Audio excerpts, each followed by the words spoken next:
LRD budget analysis. Edgar?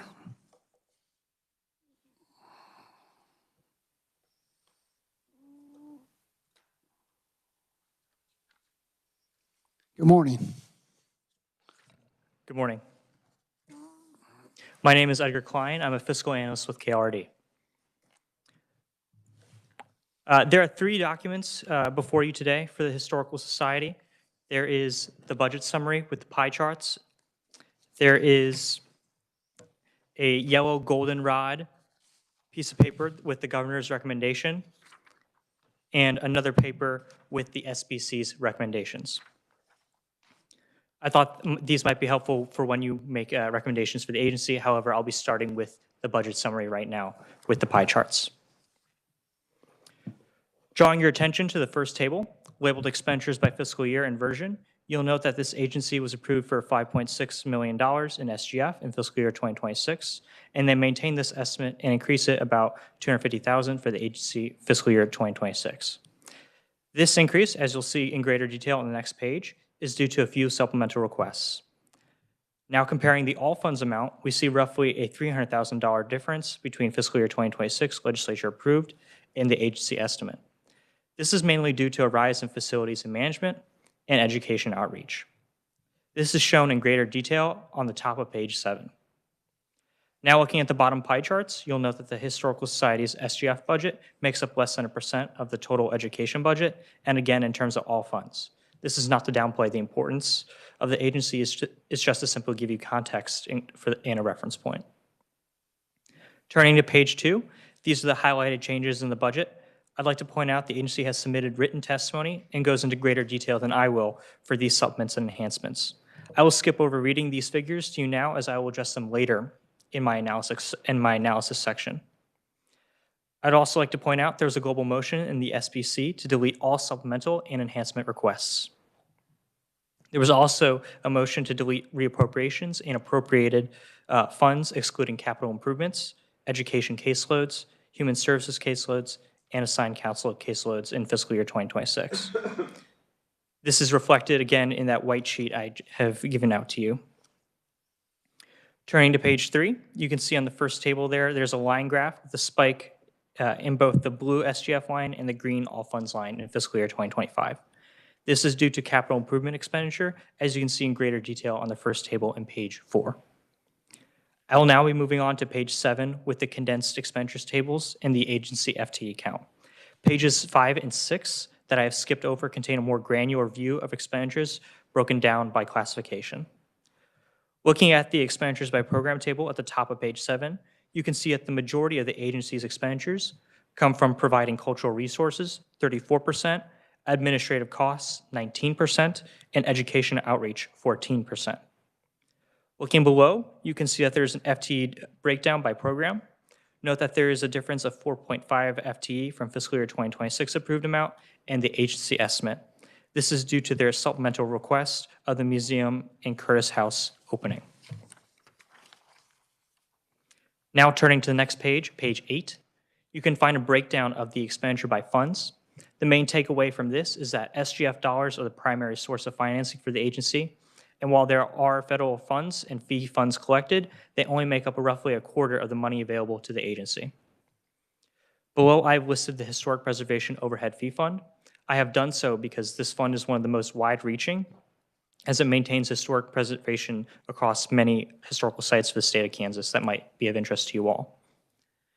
Now going into fiscal year 2026 analysis on page 10, I will read a few notable changes that came out of the 2025 Senate Bill 125. First, the legislature added $40,000 SGF for the Quindaro Task Force in fiscal year 2025, with a report to the House Committee on Appropriations and the Senate Committee on Ways and Means on January 12th. Of note, this committee has not produced a report nor met. My understanding was that this task force was just recently created a few weeks ago, but has not met. Second, the legislature added $86,000 SGF and 2 non-FTE positions for the state capitol building cage elevators attendants for fiscal year 2026, and added language that the 2 non-FTE positions in the Department of Administration be deleted for fiscal year 2026. The agency also has 2 SGF reappropriations. The agency carried forward $51,000 unspent SGF monies from fiscal year 25 to 26. This money was allocated for the Quindaro Ruins Task Force, $40,000, and the replacement of the History Museum Air Chiller Unit, $11,000. Additionally, as part of the 1.5% lapse in state operations, the 2025 legislature deleted 600 SGF that was unspent in fiscal year 2025 and would have been reappropriated into fiscal year 2026. This results in a total of $50,419 SGF in reappropriations for the agency. The agency has also included several supplemental requests, which read as follows. Museum opening. The agency revised estimate includes a supplemental request of $216,000 and 3 FTE to return to normal staffing levels required for the museum opening in November 2025. The Curtis House State Historic Site, they are requesting $41,000 in SGF money and 1.5 FTE in salaries for fiscal year 2026. Finally, the Shawnee Indian Mission West Building Restoration. The agency revised estimate includes a supplemental request for $200,000 in all funds, including federal grants, $100,000, and private gifts, $100,000. This supplement is to restore the historic West Building at the Shawnee Indian Mission State site. Of note, the agency also has other changes in financing. The first being trust and agency funds. The agency requested includes a decrease of $123,000. For the historic preservation site, the agency includes a decrease of $100,000. For federal special revenue funds, the agency request includes an increase of $25,000. For state special revenue funds, the agency request includes a decrease of $4,000. With that, Mr. Chair, that concludes the fiscal year 2026 analysis. May I move on to 27? Yes, go ahead and do 27, please. Fiscal year 2027 analysis begins on page 13. We see a similar looking table. This contains many enhancements requests as laid out in the 5-year capital improvement plan. The first being the capital improvement emergency repair services. This is across the Historical Society sites. The enhancement is for $250,000 SGF. Second is the archives repair and rehab for a high-density compression shelving unit. This totals $341,000 SGF for fiscal year 2027. The Gridter Historic Site. This is $200,000 SGF for a new parking lot. Next is an IT manager position for $83,000 SGF and 1 FTE for fiscal year 2027. Next is the Curtis House State Historic Site. The agency is requesting $112,000 SGF and 1.5 FTE for 2027. This is to open the Curtis House site in Topeka. Next is the museum opening. The agency is requesting an enhancement of $375,000 and 3 FTE for fiscal year 2027. These monies are to be used for returning staffing levels required for reopening the museum. Next is the Shawnee Mission West Building rehabilitation. The agency request is $625,000 for fiscal year 2027. And the agency has also noted a few changes in financing.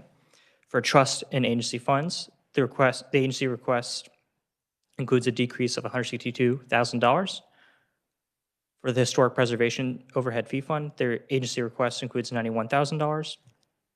For federal special revenue funds, the agency request includes $54,000. And for fringe benefits, the agency request includes an increase of $40,000 funded by SGF. And lastly, the state special revenue funds, the agency request includes an increase of $911. With that, Mr. Chair, that concludes my presentation on the Historical Society. I'm happy to stand for questions. Thank you, Edgar. I just right off, you just on the item 11 there on page 15, I think you said 4,000. This shows 40,000. I misspoke, Mr. Chair. No, that's why I just want to make sure that we had the right number. Questions, committee?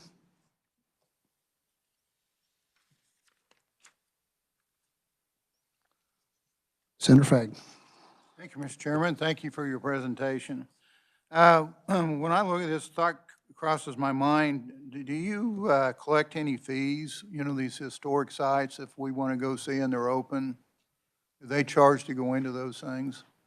Mr. Chair, I do know that they have a fee fund for this agency. However, I am not sure on the entry fees for any of these historic sites. The agency can answer that question better than I can. Do you ever have any numbers, does the agency, as far as people from out of state that go into these? That would be kind of an interesting number, too. So anytime we can collect something from out of state's where I'm going with this, so. Mr. Chair, I don't have those numbers in front of me, but I can get that to you. Okay. That's probably something maybe when we get the Yeah. director here, you probably got, Have a little time. yeah. Senator Alley. Thank you, Mr. Chair. Senator Fagg's question come up. We also had a program in, I'm not sure exactly what they called it, but where they could go free to some of these museums. Are we participating in that program, in those programs with these museums? Mr. Chair, I'm not familiar with the program you're referring to, but I can definitely look into it and get you an answer. Okay, thank you. Any other questions before we bring? I think you got us, Edgar. Thank you. At this time, we'll hear from Patrick Zollner, the Executive Director of the Kansas State Historical Society. Patrick, welcome to committee. I'm sure you can probably answer a few of the questions already.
Sorry, I thought that was on.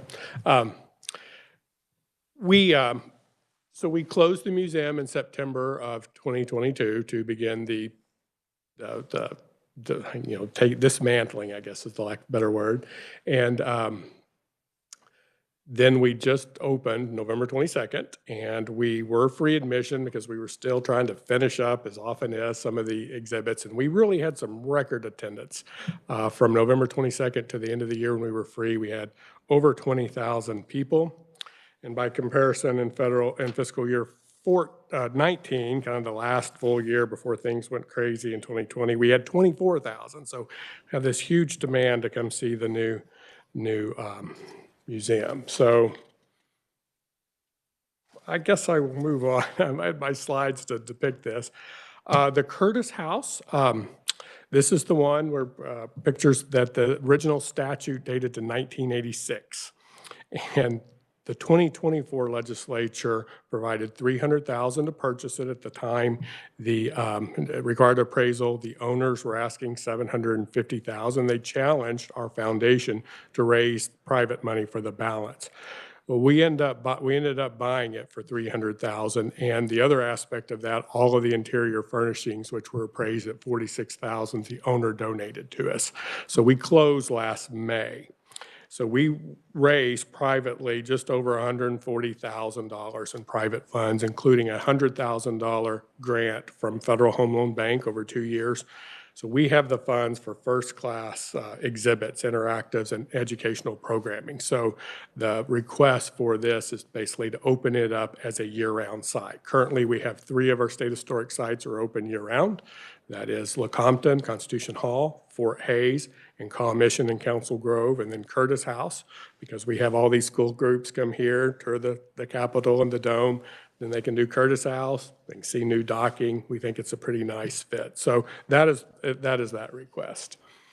The West Building is Shawnee Indian Mission. It's kind of been in the news a lot over the last few years. That's the three historic buildings at Shawnee Indian Mission. The West Building was built in 1839. It's considered the second oldest in the state. And then usually people say, well, what's the oldest? And that's the Rookery at Fort Leavenworth.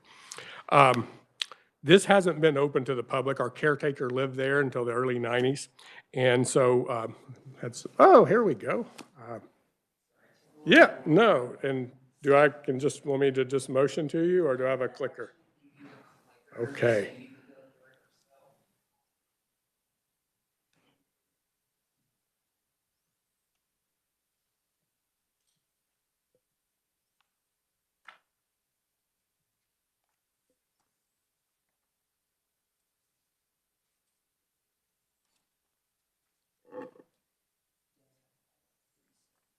Do I need to point it any particular direction? No, as long as you just. Okay, great. Well, I'll catch you back up real fast. Everyone likes photos. Let's see if that actually works. 3-second delay. It's a little more than, try it again. Oh, it did too fast. Yeah, this was our opening. This particular day, December 30th, and we actually had a time-lapse video from our security, and it was madness. Once one car pulled out, another one. I've worked there since 2004, and I've never seen our parking lot so full. So we had over 2,300 people just that day alone. So yes, people pent-up demand to see the museum. Yeah, and so it was a total remodeling, the lobby included. And so then the new concept, and it's kind of a mood issue now, but we talked about this a year ago. All the interior infrastructure was on the state, and that included new walls and what was super expensive, and adopting the life safety requirements, all the sprinklers, et cetera, that had to go with the new construction. So that's the interior layout. And so one of the changes, and this goes back to Jenny Chen, my predecessor's goal, was to have a thematic gallery. We couldn't really update it. Our old one was chronological. We ended in the recent past, which was the 1970s, and we were physically out of room. So by putting it through themes of period, you're able to bring history up to the present more easily and update it. And she also wanted to tell history as much as possible through the stories of Kansans. So there we go. So here, I think these were shot were on December 30th. So we have a lively lobby now. We have Let Us Feed You Cafe is now providing our food. There's the gift shop. And just a few shots. I hope y'all get to come out and if you haven't already visited as soon as possible, we'd love to see you. This is the What is Kansas in the opening gallery. Slow. Making Kansas. The train's still there. It's about the only thing we didn't change. There's a log cabins move. We have better accessibility. No one had ever been able to see the second story of our cabin. And we have great views of our 1914 Longren Flyer now. So, Kansas. So there's the Charles Curtis House, just in case we've already covered the text on that. The West Building, again, this is in Fairway, Johnson County, 1839. It's a little sorry. This is our oldest known photo of this from the 1870s, I believe. This is what it looked like when the state acquired it in 27. Again, that's another illustration. Shows the East Building. This is what it looked like when we acquired it. This was the first and only time in Kansas history a historic property was acquired by eminent domain for historic preservation purposes. That was upheld all the way through the U.S. Supreme Court. And just showing part of the wings, and then you'll see why it needs to be the interior restoration. It's basically been mothballed, but we've had a lot of loss of plaster. One of the rooms, that's actually a Habs photograph from 1940 that's at the Library of Congress. So it hadn't changed much, just needs to be fixed, tidied up. This project will, this $412,000 grant, 500 grant from the National Park Service. We've applied several times over the years. This is the first time we've got it. 50-50 match. The local foundation is committed to raising the match, but 25%, we thought we would ask the state to put in 25% of that match, or the $206,500. This would allow the building, this doesn't include any exhibits or anything else, but it'll allow the building to be open to the public and exhibits and interpretation to occur there. This is our mobile shelving. A lot of questions, you know, you get 300-something thousand for a shelf. Yeah, it sounds expensive to me. It's actually the size of a NBA basketball court. It allows us to more than double our space. These are all the most requested items from our patrons doing research in the state archives. And what has happened the last couple of years, this was installed in 1994 when the building, or maybe thereafter when it opened. It's a proprietary system and it's electronic and it fails. And so when you go to push the button, it doesn't move and you can't get it.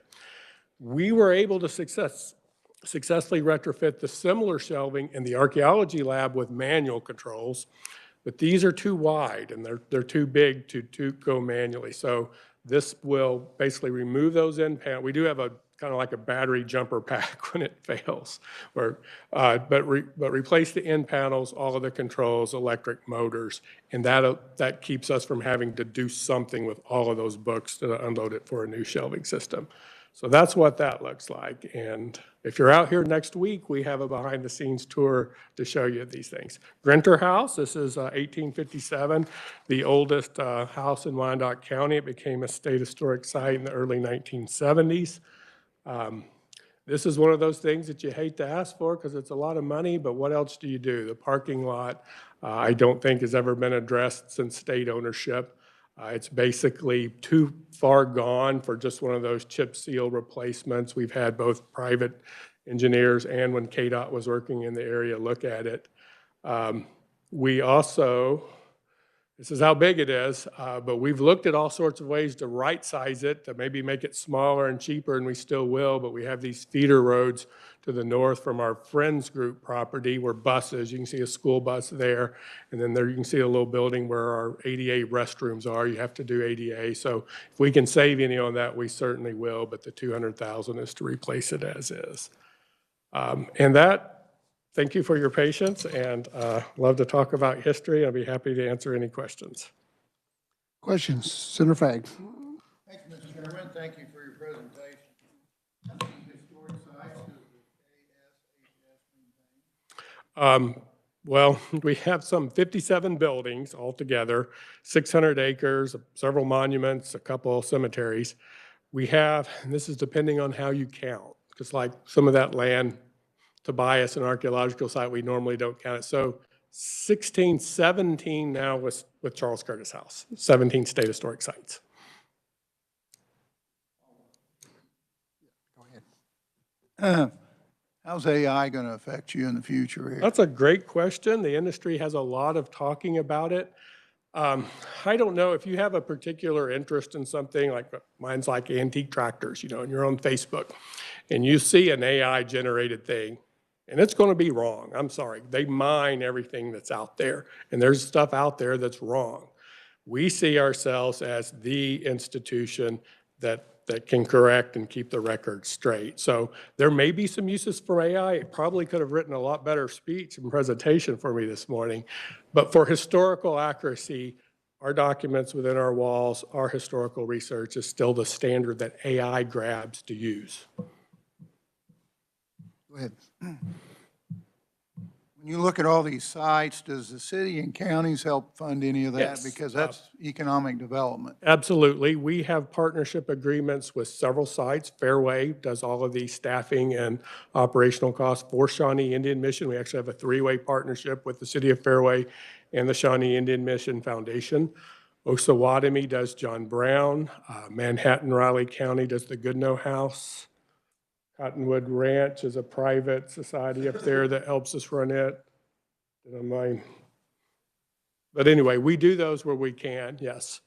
In Emporia, we have an agreement. It's actually run as us, but the locals raise the money to pay for the employees because we're prohibited of using state general fund at Emporia, the home of Wade Mountain White. Thank you. Senator Petty. And I have to confess, I'm a member of the Friends of Grinner. I was on the Grinner board for a while, but could you share with the committee about what the Friends of Grinner do? Yes, and it might have changed something since you sent there. Different times we've had different relations, and we were actually in their building with our office up until a year or so ago when we moved our office back basically for ease of visitation back into the historic building.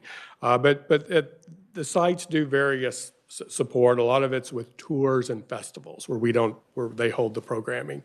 In some cases, we get some funds, and others it's through basically in kind, through help through volunteers and like I said, festivals.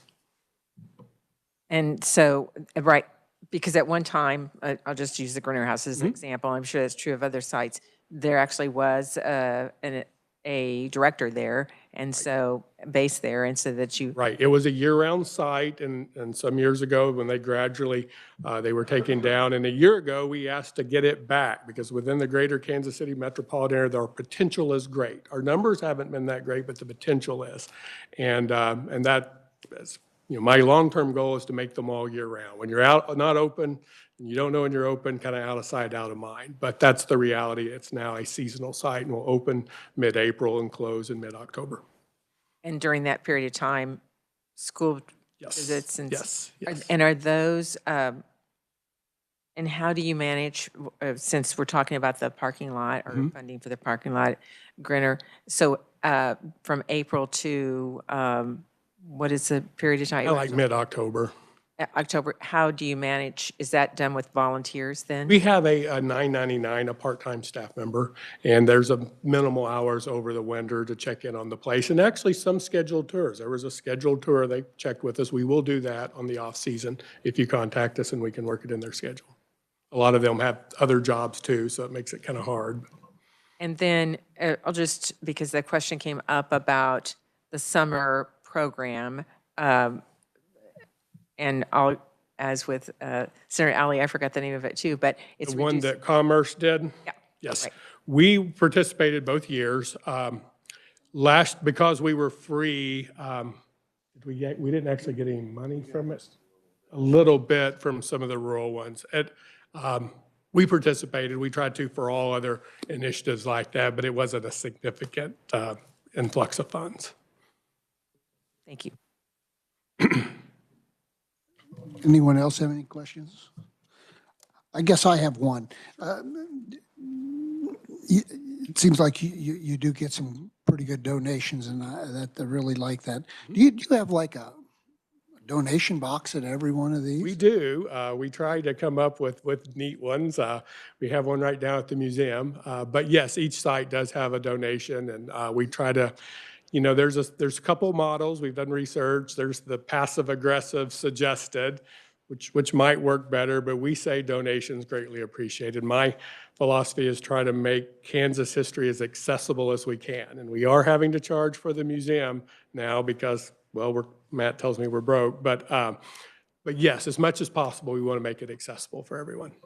Okay, and so, as you know, we spent way more money last year than we brought in. And so we've got to find some savings. So on this list of everything was cut, do you have one or two items that are the most important? Boy, you really put me on the spot there. It is, I know they're all important, but they I all are. I think, top of the really, list, what, we've been closed for long and having Right now, we are staffing the museum, but it's with professional staff that have full-time other duties. And, it's good to work the desk. I worked at Christmas Eve. It's great meeting people. It's not really a good sustainable approach or efficient use of state dollars. So we do need some state staff to run the museum. And with all of the trouble and the effort to get Curtis House here, if it's 2027, I know we put it in 2026. I think it's because in August, when we're preparing the budget, it's still fresh on us. But soon, because we have the funds, again, to have a first-class experience and learn about Charles Curtis, our vice president, the first Native American to be a vice president. Being able to open up Curtis House sooner than later is important as well. And then lastly, our mobile shelving. Again, I hate spending money that's something not fun, like on a restoration or something, but it's a simple fact. It's failing and it's at end of life, and we need that mobile shelving. So I guess those would be mine off the top of my head. Committee, do you have any other questions? Okay. Thank you for being here today, Patrick. We appreciate it. Thank you.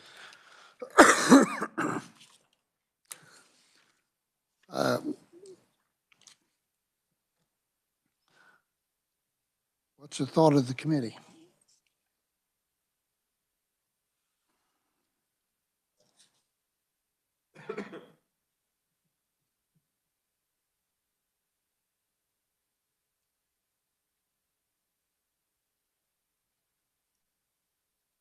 Senator Petty. Mr. Chairman, I think we've heard from the executive director that here we've spent money and invested in our museum, and now it's been remodeled and opened. I think it is important to have staffing there. We're going to have the World Cup here in the summer, and I do believe that it will be an attraction that Topeka's not that far from the Kansas City metropolitan area that they'll be coming here. So I think that's that we should keep that on the list. The same thing with the Curtis House, since it's just come online and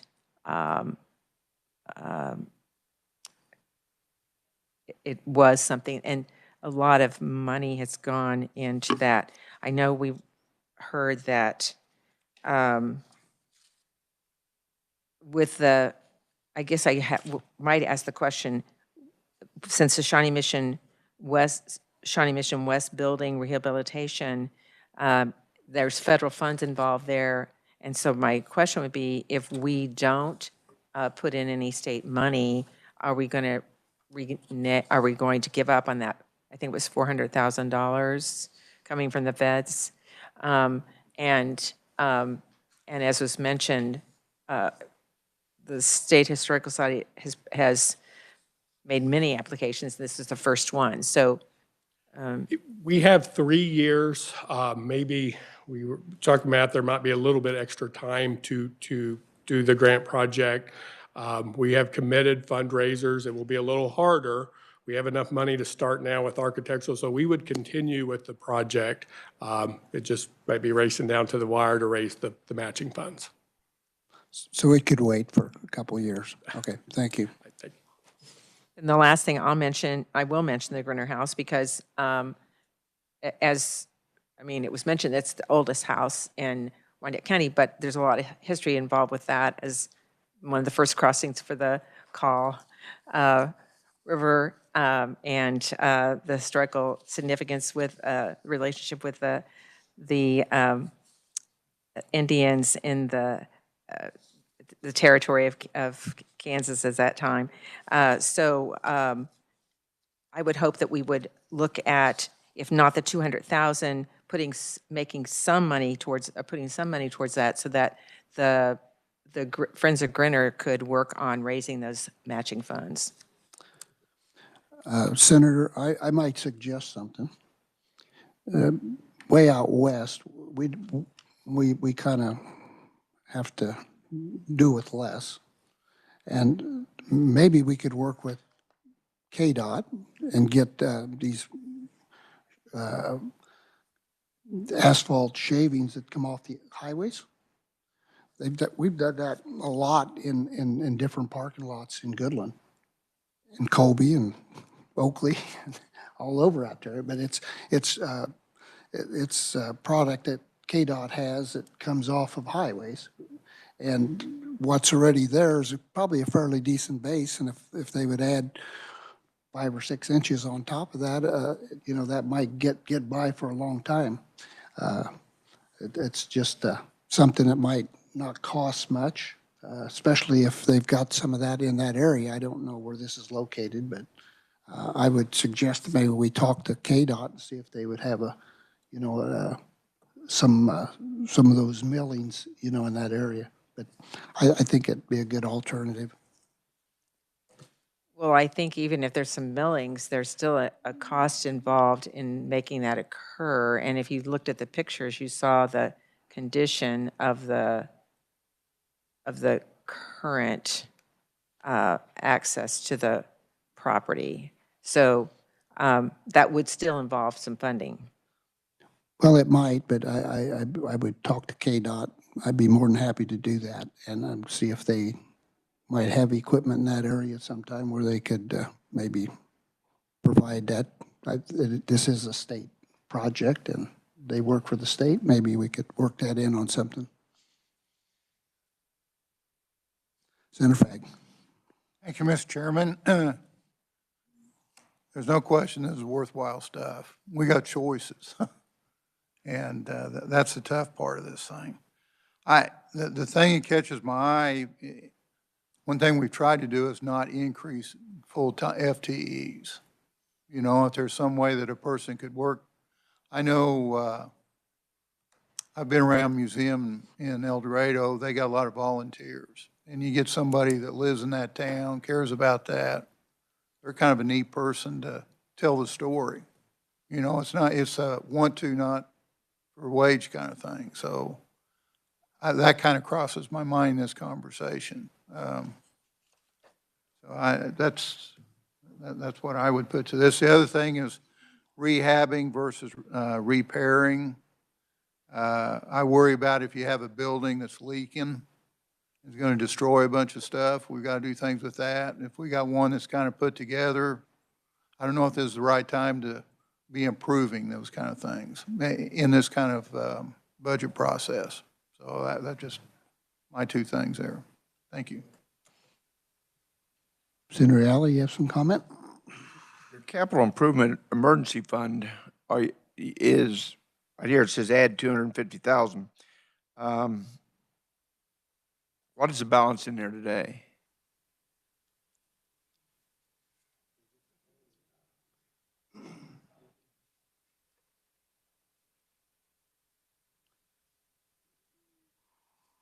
Matthew Chappell with the Historical Society. Right now, I believe the balance in for this year is about 114,000 still remaining. We had 375,000 that's donated or that's put into that and appropriated for it. So that's what our balance is. What we were doing was increasing and asking for 250,000 more because we have 375 in our capital improvement kind of rehab and repairs funding. So that's what we were requesting is kind of the increase of that for the future as well. So it's kind of a standing amount that we utilize to help with all of the sites and stuff like that. Well, obviously, if you have one roof repair, you're going to have some cost. But what has been your usage of that emergency fund? I mean, have you been using 50,000 a year, 100,000 a year? We've been using all of it. And that's kind of why we're requesting, because we have a lot of projects out there that we need to take care of. Thank you. You're welcome. Senator Fagg. Thank you, Mr. Chairman. Another thought, when you look at the number of sites that you have, is you guys ever take and look at each one of them and say, okay, how often does people get around this? How often does people care? And, one of the things that might happen, why 56 or 57? Would we want to have 100? Do we have 25? I mean, the volume of what we're trying to do with this. And if you take some and you had one that was on the bottom of the list or two that says, you know, we don't have that much and it's that, and you sold it, you know, or gave it to a local museum kind of thing, I'm just kicking thoughts here, trying to help because we want to keep the good things going that we can, so. This comes up periodically, and over the history of our agency, it has. I want to say that these state historic sites are all ones that the state legislature over the years has determined important to our state's history. So and we can't sell it. The state would have to do that. We, two of ones that come to mind, the Fred Funston House in Iola was a state historic site. It was transferred to the locals in the early 1990s, and most recently Iowa Sac and Fox up near Highland. So it has happened. The thing is, the ones that we have and interpret have absolutely fantastic stories for how Kansas became a state, and they're important. And maybe we need to do a better job of getting more people. Some of our numbers are better than others. Our I-70 site numbers are good. If you got to get off the beaten path, that's when they go down. So we're working on trying to make those more attractive. But I mean, I believe in these state historic sites. They're the front door for so many Kansans. They may not have ever been here or to our site, but they've been to their local state historic site. So we're looking at all things. We really believe in them and their use in telling Kansas history. Senator Alley. One more question. Your IT manager for 27, do you have an IT manager today?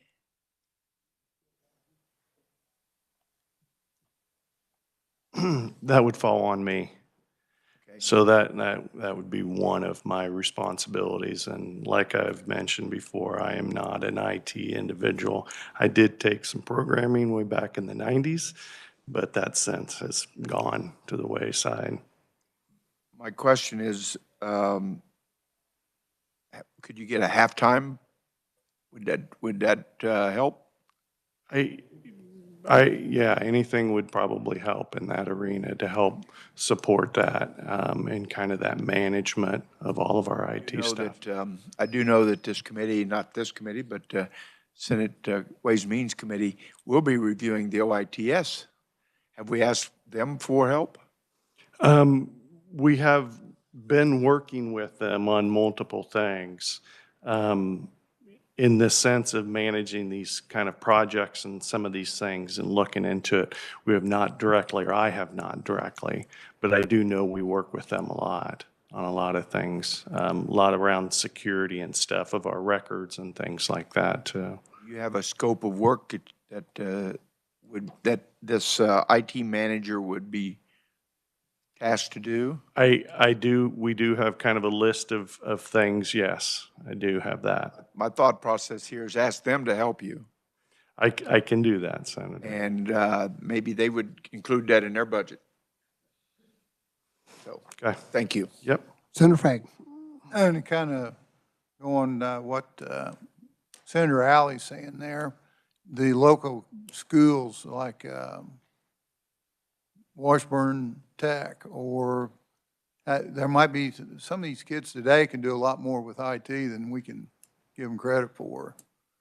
And if you got those projects lined up, that might be kind of interesting to see if you get any of those kind of things involved. So just a thought. Any other questions? So what's the thoughts of our committee here?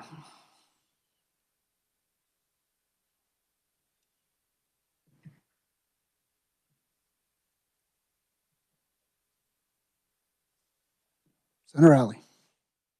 Thank you, Mr. Chair. We do want to keep the museums open. I think that's the main thing is keeping a history of Kansas and do that. I think that we've come up with some suggestions, and some of these suggestions have just been pulled out of thin air. I will tell you that. But I do think that we need to, as our chairman has mentioned, that we're spending more than we're taking in. And so we need to reduce our budgets if at all possible. I think the IT there's $83,000 there that we can look at and see if we can't find a different solution for that. I think delaying some of these, as our other colleagues have said, maybe look at our openings and when we're going to have them open and that sort of thing. As far as full-time equivalent, do we have to have them open every day? Do they have to be open every day? What is your usage on Mondays and Tuesdays compared to Fridays and Saturdays? You know, those type of things. Look at when we can have them open. So that would be my suggestion, Mr. Chairman.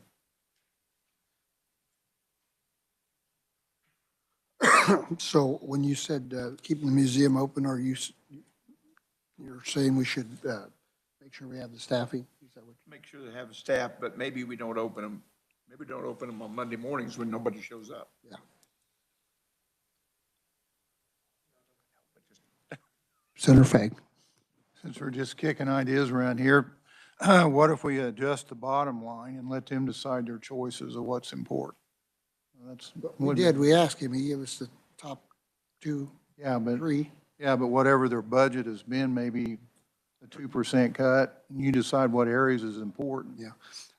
I will tell you that I do know their budget is actually lower today than it was in like 2007.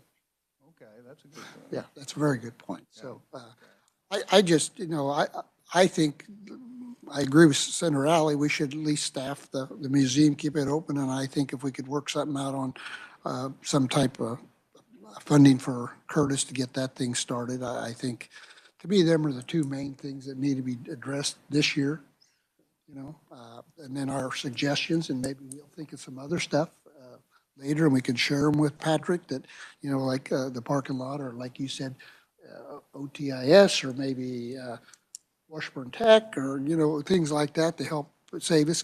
It's kind of like people donating their time and money to you. I think, I think that's kind of my thought. I don't. Senator Petty. Well, Mr. Chairman, I think one thing that I heard is that, our state museum does have a lot in their archives, and that it's very important to be accessible. And they did mention how important the archive rehab and repair is. I'm not sure that that's an amount of money that can be reduced. I think they've done a lot of looking into what that's going to cost, and that is in 27, that $341,000. What I was saying, I'm just thinking something like that can wait a year or two. I think the main two items to me are the staffing, getting that museum open, like Senator Alley said, and getting the Curtis House up and going. And I agree with Senator Alley. Look at days, maybe even the museum is closed on Mondays, because especially if you got a lot of traffic Saturday and Sunday, it gives your staff a little time off, and like restaurants do. I think a lot of the restaurants are closed on Mondays, or maybe it's a Wednesday at the museum. I don't know what day it would be. Oh, you are? Okay. So, I'm sure they've made those decisions from their own. yeah. Are you looking for a motion? Yes. Okay. Are you looking for a motion for 26 and 27, or? Well, if we do the staffing and open the museum back up, it would have to be, yes, for both years. I mean, we don't want to put staff in there, then next year not have staff.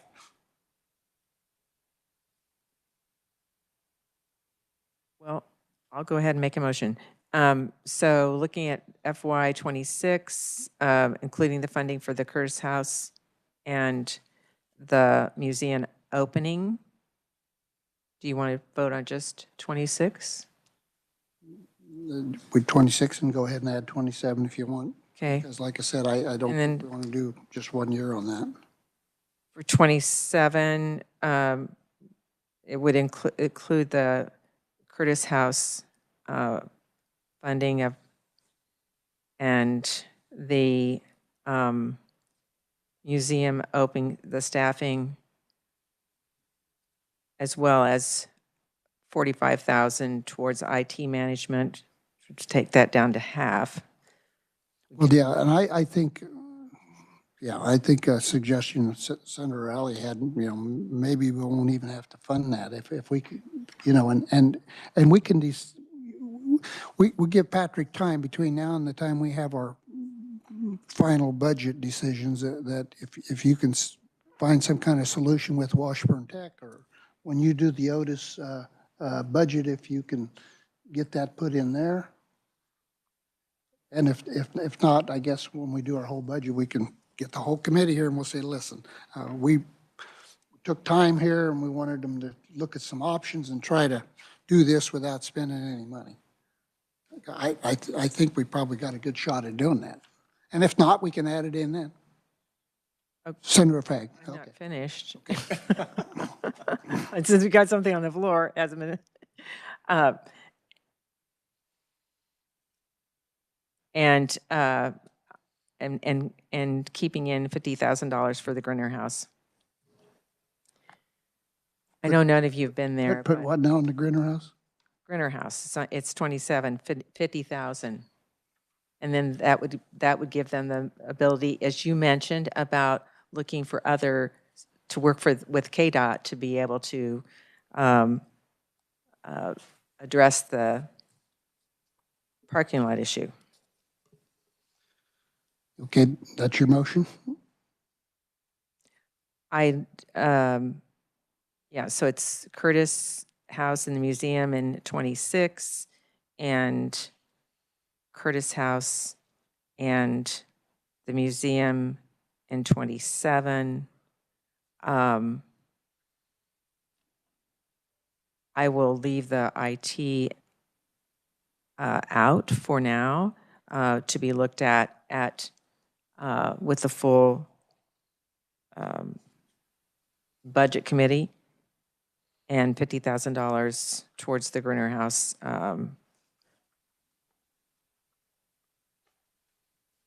parking lot. Yes, that's my motion. Okay, we have a motion. Do we have a second?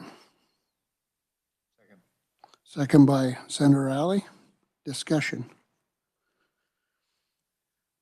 Senator Fagg. I guess because it's 8 o'clock in the morning, but we was talking about shelving. Do we need to do the shelving part or not? My suggestion is that we wait. I mean, That's what I'm I thinking. think this other stuff was more important, and that's why I didn't suggest we do it, and it's not in the motion. Okay. Sounds good. Okay, any other discussion? Senator Alley. I do have a concern about not having enough emergency repair. If you have a roof leak, you got to go fix it. You have about $110,000, is that what I heard?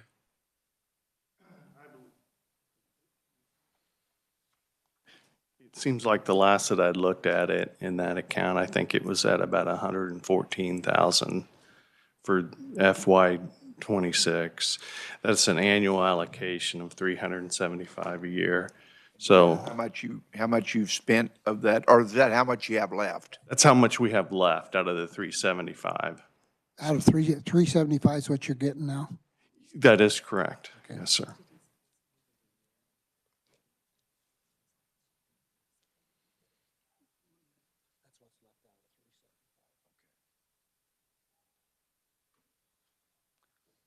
Other discussion? Senator Fagg? No. Oh, not, okay. All right, we have a motion and a second. All in favor? Aye. Opposed? Motion carries. Okay, well, thank you guys. Appreciate it. And maybe you can get back with us if you visit with Washburn Tech, and Larry will visit with Otis and his committee, and we'll see if we can get that little deal handled too. So thank you. At this time, we're going to have a hearing recommendations on the agency budget for the Kansas State Library. Edgar Klein is KLRD Budget Analysis. Edgar? Yes? Was that previous motion one time or ongoing?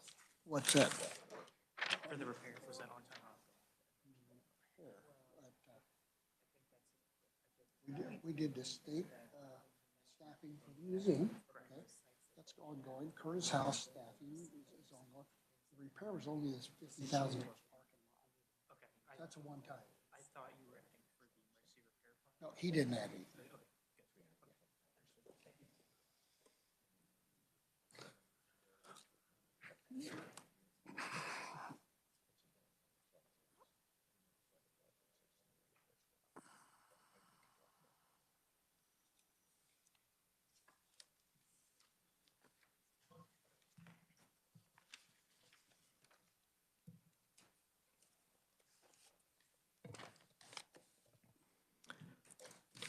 Hello, Mr. Chair, members of the committee. My name is Edgar Klein, and I'm a fiscal analyst with KLRD.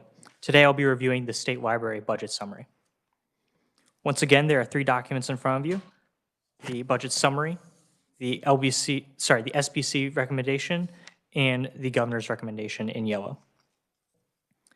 Looking at the budget summary, drawing your attention to the first table labeled expenditures by fiscal year inversion, you'll note that this agency was approved for $4.7 million in SGF in fiscal year 2026, and they maintain this estimate for fiscal year 2026. Of note, the 2026 agency estimate in all funds decreased by $45,000 from the fiscal year 2026 approved amount.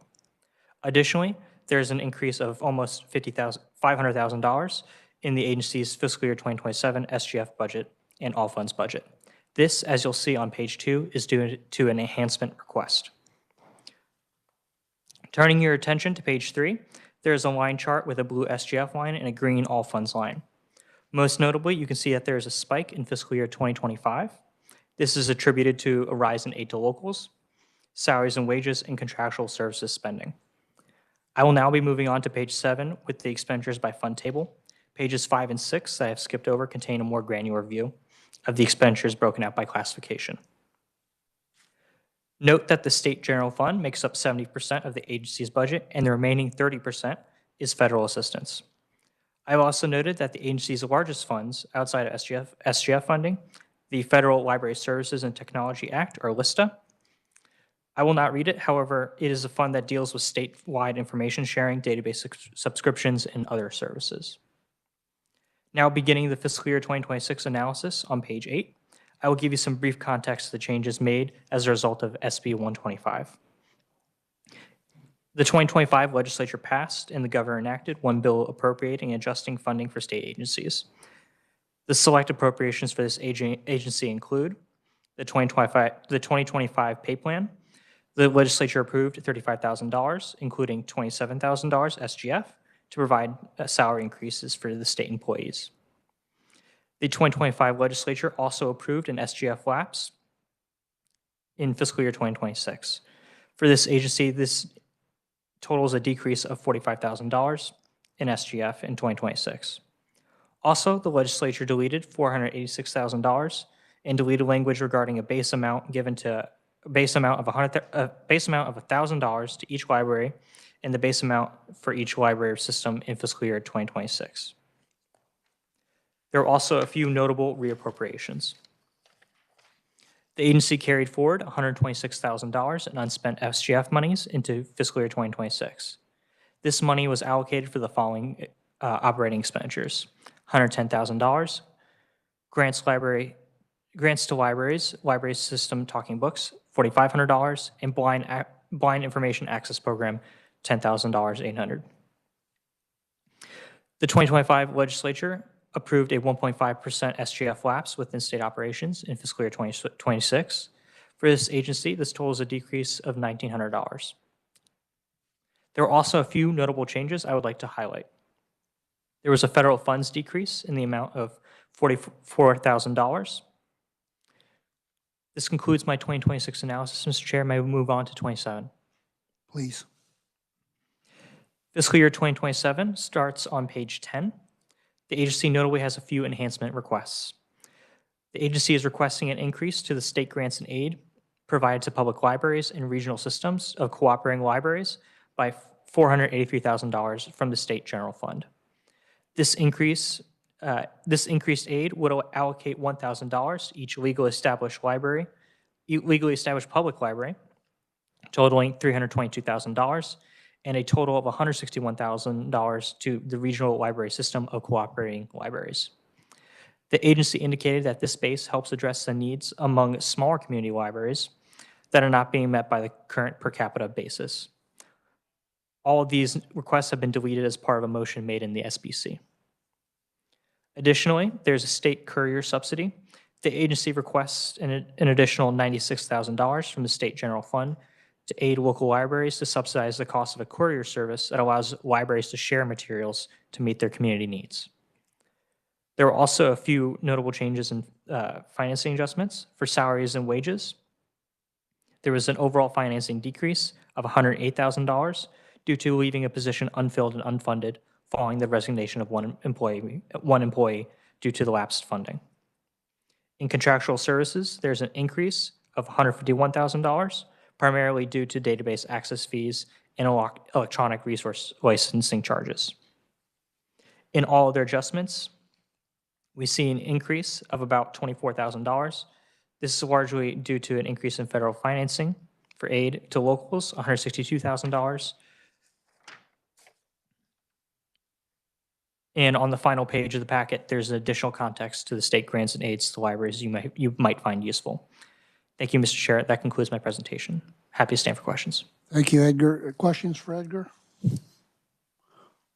Seeing none, thank you, Edgar. At this time, we will have Ray Walling, State Librarian. Ray, welcome to committee. Thank you, Mr. Chairman and members of the committee. I would also like to thank Edgar Klein and the KLRD team for the important role they play in the budget process. Today, my testimony will focus on the State Library's reappropriations and enhancement requests. The agency is requesting the reappropriation of funds that the Special Committee on the State Budget lapsed. Pursuant to 2025 Session Law, Chapter 117, Section 98, the agency was reappropriated slightly more than $126,000. This carryover resulted from three primary factors. First, the agency set aside $83,000 for the development of a new website after the previous vendor was no longer able to support the agency's website. Following an unsuccessful request for proposals in fiscal year 2024, the agency transitioned the website to a temporary provider using internal staff resources. During the fiscal year 2025, the temporary vendor was selected to provide ongoing website services.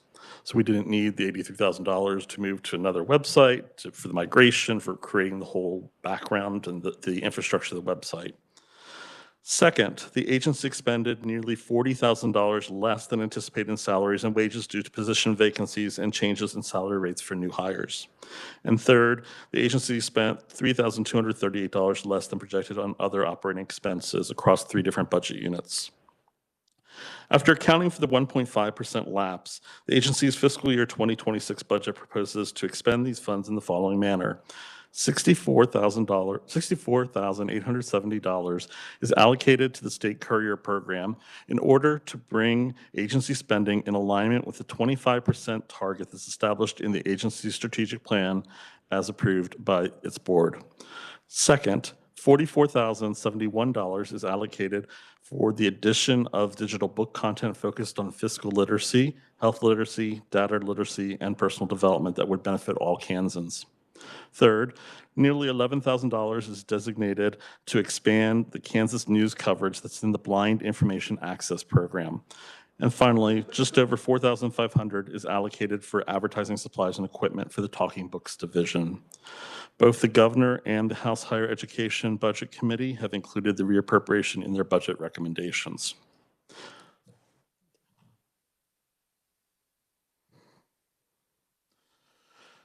The agency's fiscal year 2027 budget includes two enhancement requests. First, the first request is for $96,650 towards the state courier service, which enables 364 libraries across Kansas to share their tangible resources. Last year, approximately 880,000 items were delivered through the courier. By comparison, the United States Postal Service would charge at least $4.25 per item, whereas the cost of delivery through the courier is $1.06 per item. This request is intended to restore the agency's program contributions to the 25% target. The table on the slide shows the number of items delivered by the courier last year from a sampling of libraries across the state, including school, academic, and special libraries.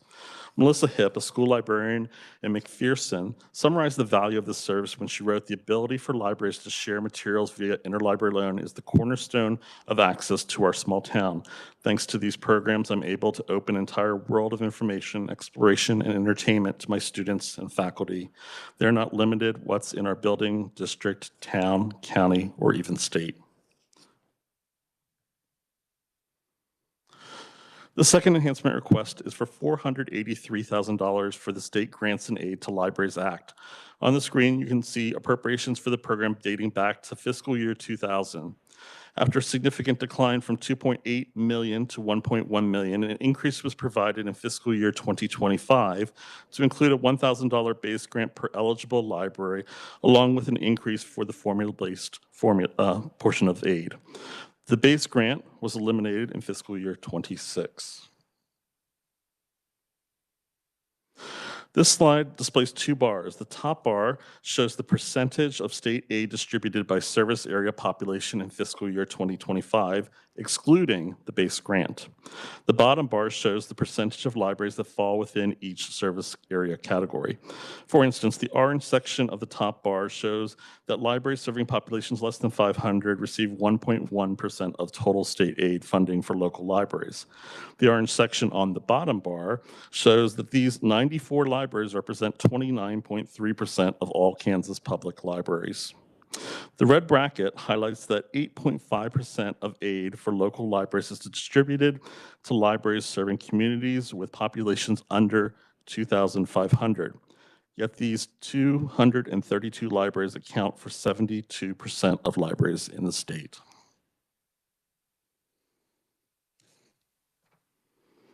Oops. Meanwhile, libraries serving communities with populations over 10,000 receive 80% of state aid for local libraries, while representing just 10% of public libraries statewide.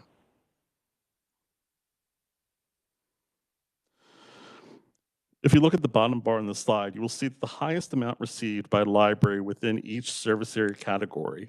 For example, the largest library serving a population under 500 received $171 in fiscal year 2025 without the $1,000 base grant.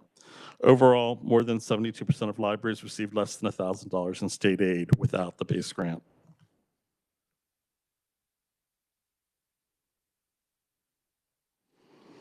Pursuant to KSA 752561, the state librarian's annual budget includes an estimate of the state grant and aid funding needed based on library requests and amounts reasonably available. This table shows the average per capita amount requests by libraries within each service area category. These requests demonstrate that the needs of small and rural Kansas communities are not being met by a per capita formula funded at 30 cents per person.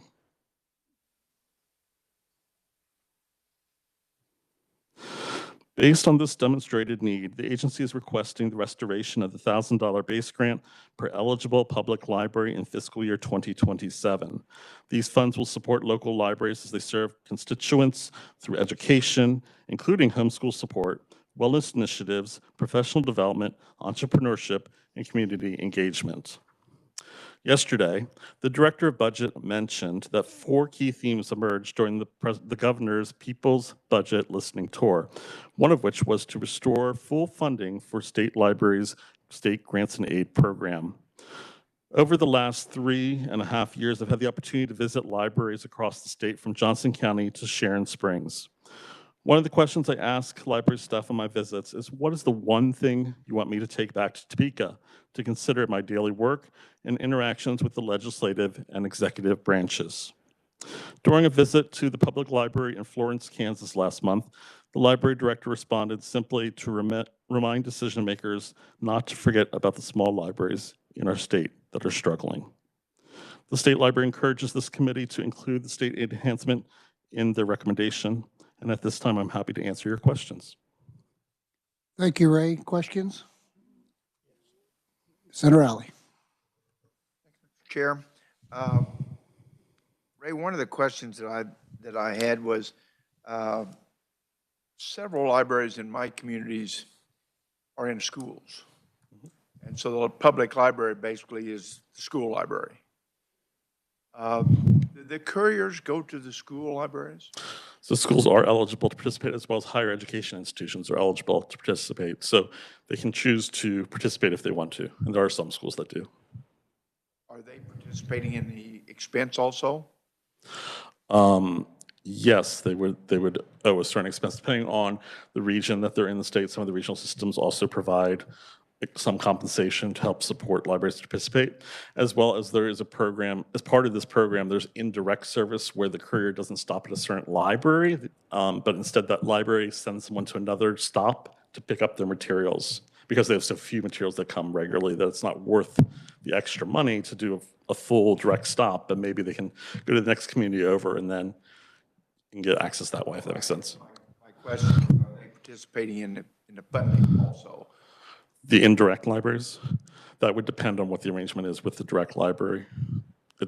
It's not standardized. The $1,000 for every library Yeah. means a lot for a small library.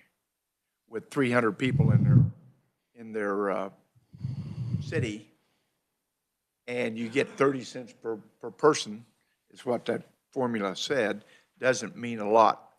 30 cents doesn't mean a lot for a small library with 300 people, but $1,000 does.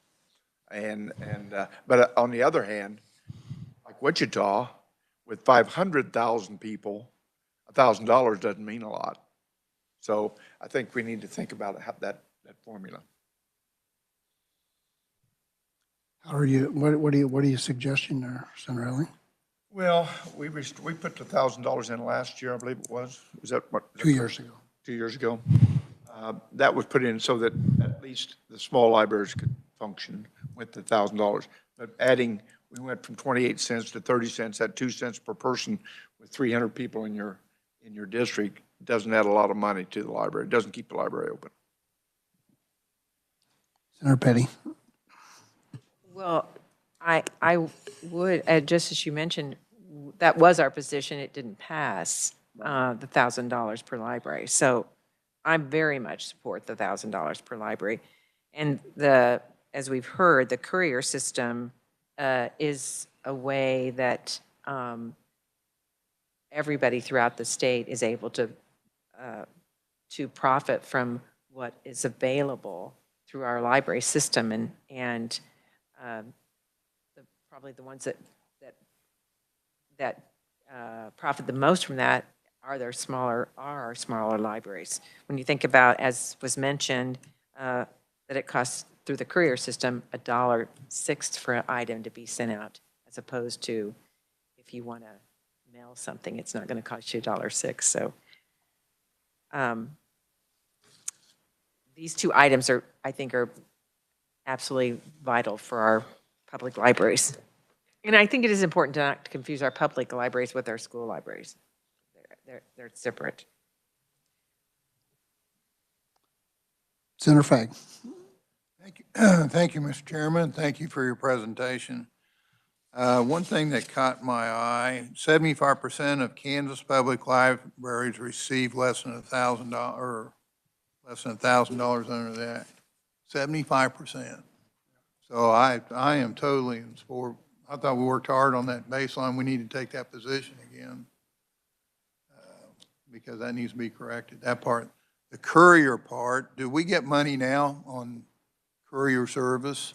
Yeah, so $195,000 is contributed by the state library. Historically, the goal's been to get to 25%, but we haven't been asking for increases to the state library's budget for a long time itself. And regarding the state library in Topeka, it's been more about getting support for public libraries, or we've been asking about enhancements and requests.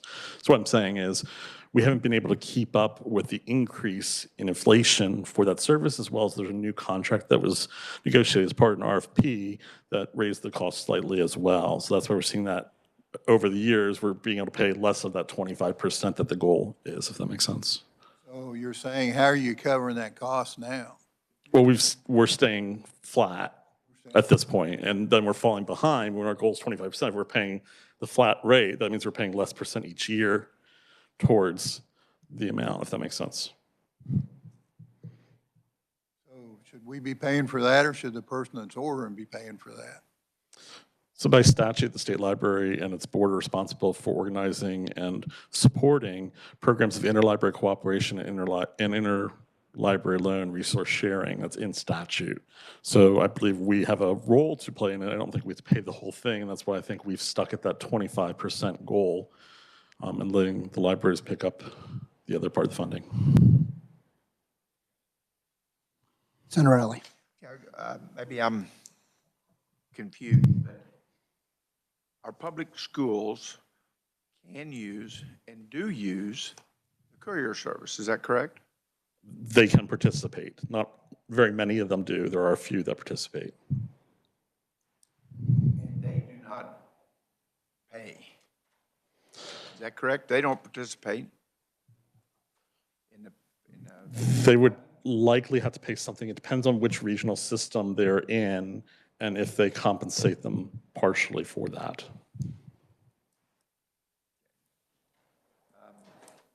The reason I say is I know a couple of my schools in my district become the public library also. They are the public, because there's no library in the state, in the city.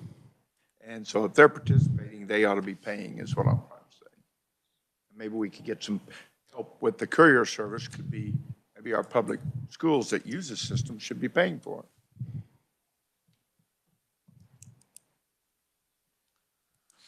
Other questions? Ray, thank you. Appreciate you being here today.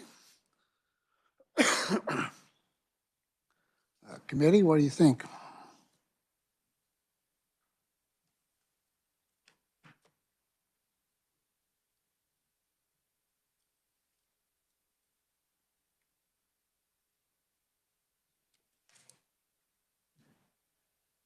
Senator Petty. Mr. Chairman, I think it's important that we take the position that we had in the past, and that's the $1,000 per library, and that's in state grants and aids. So I'm just going to say I hope we continue to maintain that position. You spoke to it. Senator Fagg spoke to it. It's been the position that we've taken in the past. I think it's important to stay there. And I also support the courier system, so.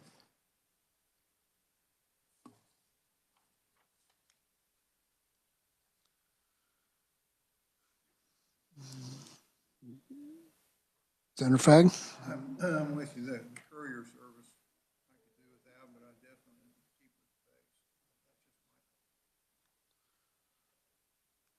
Senator Alley? I am one that supports the $1,000 per library. I think it's very necessary.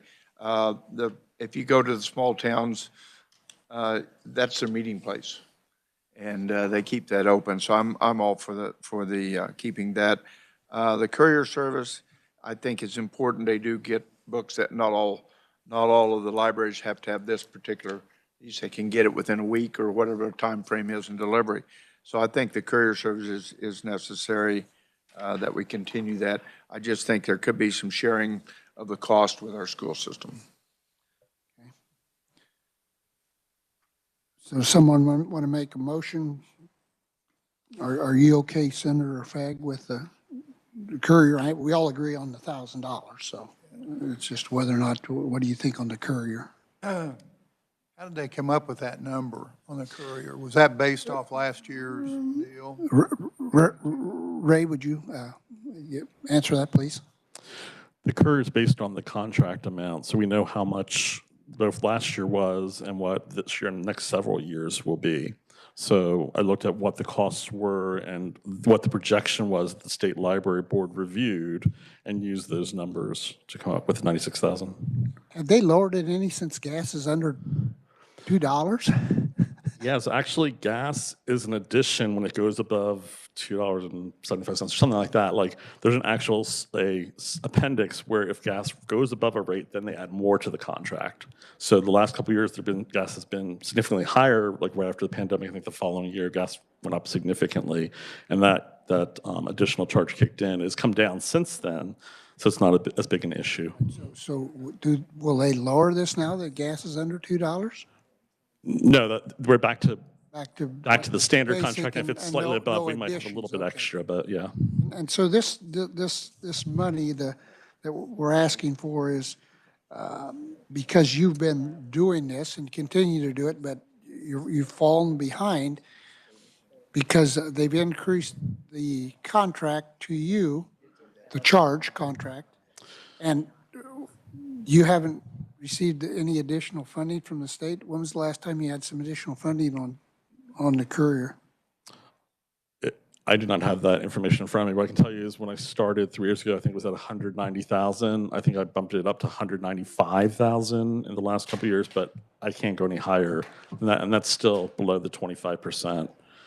So to Senator Fagg's, we're to 96. I mean, why is it not 75? I'm sorry, what did you say, Doris? Now, there's another committee coming in here, so we're going to have to hustle here. Okay, sorry. Okay. All right, so committee, what do you I think we do the $1,000 and we're down on the other part. We could split that, do that, or go with it. I'll do either one. Trying to find, do the right thing. Whatever you want to do. what do you want to do? What are you going to do? So it's up, you two guys. I'm supportive of $1,000 and the courier. I mean, we saw that the areas that benefit the most are not necessarily my areas. I'm in a large metropolitan area like you are. There are small areas that need that because that's their access. Okay, so you made the motion. I'll make a motion that we go $1,000 and support the funding for the courier. Okay, and second? I'll second. Senator Fagg will second it. Any discussion? All in favor?